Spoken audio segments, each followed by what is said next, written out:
안녕하세요. 주식 분석가 달수입니다. 금일은 시장 상황에 대해서 말씀드릴 건데요. 우선 조금 우려가 되는 게 지금 시장 자체가 무난하게 마감을 했잖아요. 그래서 뭐 이전 시간 대비해서 시장이 뭐 워낙 많이 빠졌기 때문에 저가 매수세로 보여지고 있고, 우선 이제 미국 시장의 대장주인 애플의 이제 시가총액이 대략 2,500조 원 정도 하죠. 이제 우리나라 대장주가 우선 삼성전자잖아요. 시가총액이 300조 원 정도 한단 말이에요. 그러면 이게 지금 삼성하고 애플하고 규모가 무려 8배가 차이가 나는 거예요. 삼성 핸드폰이나 애플 핸드폰이나 그런 뭐 성능이나 브랜드 차이가 8배까지는 안 나요. 그만큼 애플이라는 그 기업이 거품이 너무 많이 낀 거고, 삼성전자는 애플보다 8배가 싼 거니까, 이렇게 보면 너무나도 지금 저평가되어 있는 기업이 삼성전자란 말이죠. 애플은 그만큼 거품이 8배가 더 낀 거예요, 삼성보다. 애플이 그럼 뭐 삼성보다 8배가 잘나냐? 그런 것도 아니라는 거죠. 뭐 삼성보다 애플이 잘난 점이 제가 봤을 때는 뭐 한 20%? 그러면 애플 같은 경우는 삼성전자보다 한 20% 정도 비싼 게 맞는 거예요. 8배가 비싼 것은 말이 안 되는 거고요. 그래서 이제 삼성전자 같은 경우는 이제 저가로 보시고 매수하시려는 분들이 지금 여전히 많다, 이렇게 볼 수 있고, 애플은 제가 앞으로 이제 반토막 이하로 떨어진다고 했죠. 그게 이제 너무 거품이 가격 자체가 말이 안 되고, 미국 시장에 있는 주식들이 회사 가치 대비 거품이 너무 많이 껴 있어요. 그러니까 이제 미국 주식들은 장기적으로 몇 년에 걸쳐서 하락세를 탈 것이고, 삼성은 올해만 잘 넘어가면 계속해서 이제 상승세를 탈 거예요. 삼성의 바닥이 올해 제가 나온다고 했잖아요. 그래서 이제 천천히 이제 지켜보시면 여러분들이 이제 삼성을 가지고 돈을 벌 수 있는 그 시간이 앞으로 올 것이다. 그래서 삼성은 앞으로 전망이 매우 좋기 때문에 뭐 당장에 뭐 올라가고 떨어지고 이런 것보다 내년하고 후년 자체가 워낙 전망이 좋기 때문에 지금 경기 침체라고 해도 이제 회사 규모 가치 대비 주식이 워낙 저평가 그 구간 안에 들어가 있기 때문에 별로 크게 뭐 문제될 부분은 없다고 봐요. 오늘 간단한 이슈에 대해서 말씀드리면, 로봇에 투자하는 회사들을 집중적으로 보시라고 했고, 디스플레이 회사를 집중적으로 보시라고 했고, 인공지능 관련된 사업에 투자하는 회사들에 집중하시라고 했죠. 본격적으로 삼성에서 투자를 시작하고 있어요. 앞으로 이 4차 산업 시대에서는 로봇이 대장주 역할을 할 거예요. 그 안에서도 이제 코스닥 기업 중에서 로봇 기술을 보유한 기업들이 주목을 많이 받는 시대가 열릴 것이다. 예전에는 카카오, 네이버가 주목을 받았듯이 이제 중소기업이 대기업으로 변하는 형태를 앞으로 또 보실 건데, 카카오도 예전엔 중소기업, 네이버도 예전엔 중소기업이었죠. 근데 그런 기업이 시간이 지나서 대기업이 되는 시대의 흐름을 아주 잘 만나면 중소기업이 대기업이 되거든요. 제가 지금 보는 것은 예전부터 이제 코스닥 기업 중에 대박 기업들이 앞으로 나올 것이다, 중소기업이 대기업화 될 것이다 라는 얘기를 참 많이 했었는데, 이런 아이템들을 미리 예측하고 장기 투자를 하시라는 거예요. 그래서 이제 이슈를 보면 삼성전자는 이제 본격적으로 로봇 회사에 공격적인 투자를 이어가고 있고요. 코스닥 기업인 레인보우 로보틱스에 590억 원을 투자하며 레인보우 로보틱스의 지분 10%를 보유한 2대 주주로 올라서면서 시장은 레인보우 로보틱스에 주목하고 있습니다.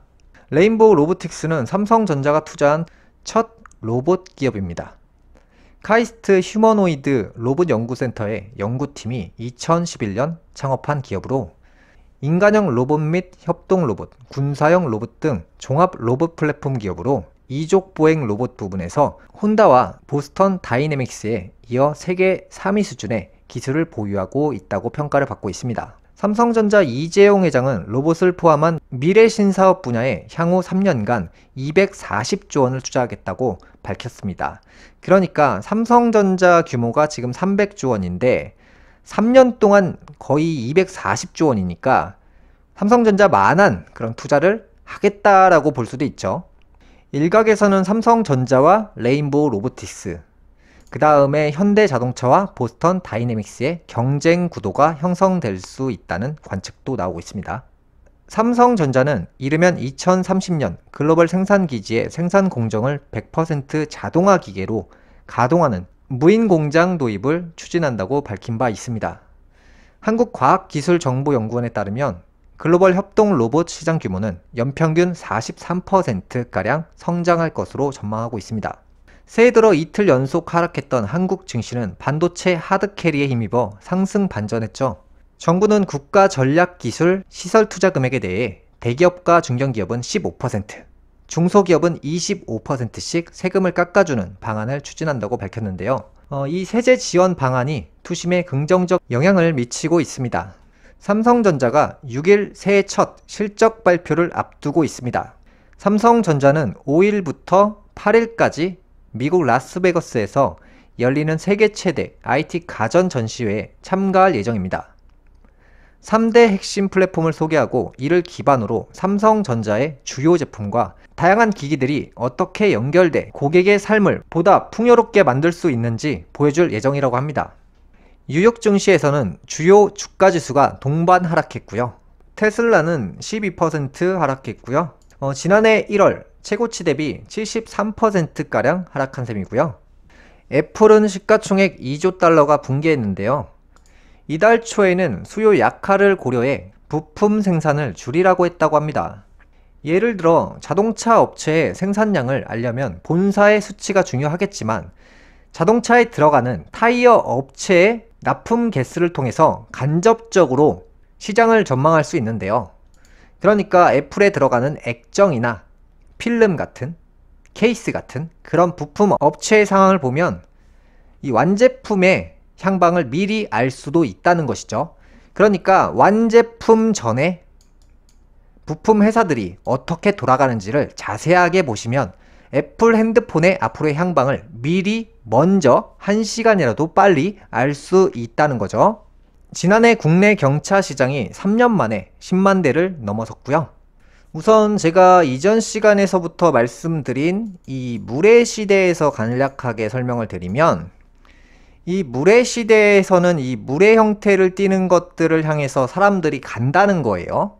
뭐 강가를 좋아하고 사람들이 생각이 많아지고 아침에 활동하는 사람보다 저녁에 어둠에 검정색의 시간대에 활동하는 사람들이 증가한다고 했죠. 그러니까 저녁에 일하는 사람들이 많아지는 거예요. 예를 들어서 방송인들, 편집자들, 프로그램 개발자들이 밤에 많이 일하거든요. 그런 부분이 있고 여기서도 마찬가지로 제가 이제 부동산 시장이 3룸에서 2룸에서 1룸으로 이렇게 진화한다고 했어요. 어떻게 보면 규모가 작아지는 형태로 진화하는 거죠. 그래서 예전처럼 방 3개 있는 집들보다 방 2개짜리 집들이 많아지고 방 1개짜리 집에 사시는 분들이 많아진다. 이게 이제 물의 시대의 본격적인 소의 시대다. 작은 것을 갈망한다. 이게 예전처럼 자동차를 대형 세단을 이제 집중해서 나 큰 차 타는데, 나 큰 차가 좋은데 이런 것이 아니라 작은 것을 좋아하게 된다.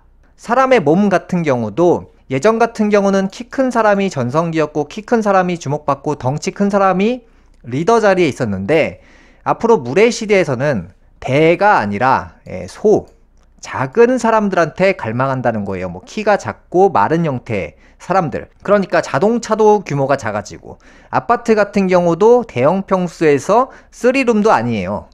2룸에서 1룸이 되는 거예요. 이런 것들이 인기를 많이 끈다. 그래서 앞으로 1인, 2인 가구가 많아진다. 그래서 1인 가구가 이혼율이 상당히 높아진다. 물의 시대에서 이제 중요하게 볼 게 사람들이 이직을 마음대로 왔다리 갔다리 한다. 예전 같은 경우는 한 가지 직장을 오래 다녀서 정년을 보장받고 싶다 이랬는데 지금 같은 경우는 의사를 때려치고 삼성전자 때려치고 공무원 때려치고 공인중개사 자격증 그 직업을 얻기보다는 그냥 스펙 이런 맥락으로 간다는 거예요. 사람들이 그러니까 여기 갔다 저기 갔다 유동성 투자 같은 경우도 부동산 한 개를 가지고 장기 투자 X죠. 유동성이죠. 삼성전자 갔다 LG전자 투자했다. 이렇게 간다는 거예요. 물은 고이면 썩기 때문에 움직이려고 하는 형태가 굉장히 강해져요. 그래서 이제 물의 시대에서는 바깥에 나가서 일하는 개체수가 줄어들고 집안에서 박혀서 일을 하시는 분들이 점점 많아진다. 그래서 그런 형태들이 이제 무인화가 되는 거고 이제 가게 같은 경우도 이제 종업원들이 있는 게 아니라 로봇이 인사를 한다거나 주인이 없는 형태, 그런 매장들이 계속해서 점점 많아질 것이다. 이게 바로 전형적인 물의 시대에 나오는 현상들이다. 그래서 이미 제가 이제 모든 것들이 소자가 된다고 했잖아요. 소형화. 그래서 이제 실제로 이 캐스퍼나 레이 같은 경차 시장이 많이 뜬다는 것이고, 여기서 한 발자국 더 나아가 이제 4인 자동차에서 2인 자동차가 유행을 타고 2인 자동차에서 1인 자동차가 굉장히 많아질 것이라고 했어요. 그래서 사람들이 조직 문화에서 혼자가 되는 시간을 간다고 했죠. 이게 바로 물의 전형적인 특징이라는 거죠. 금일 방송은 여기까지 하겠고요. 다음 시간에 뵙겠습니다. 시청해주셔서 감사합니다.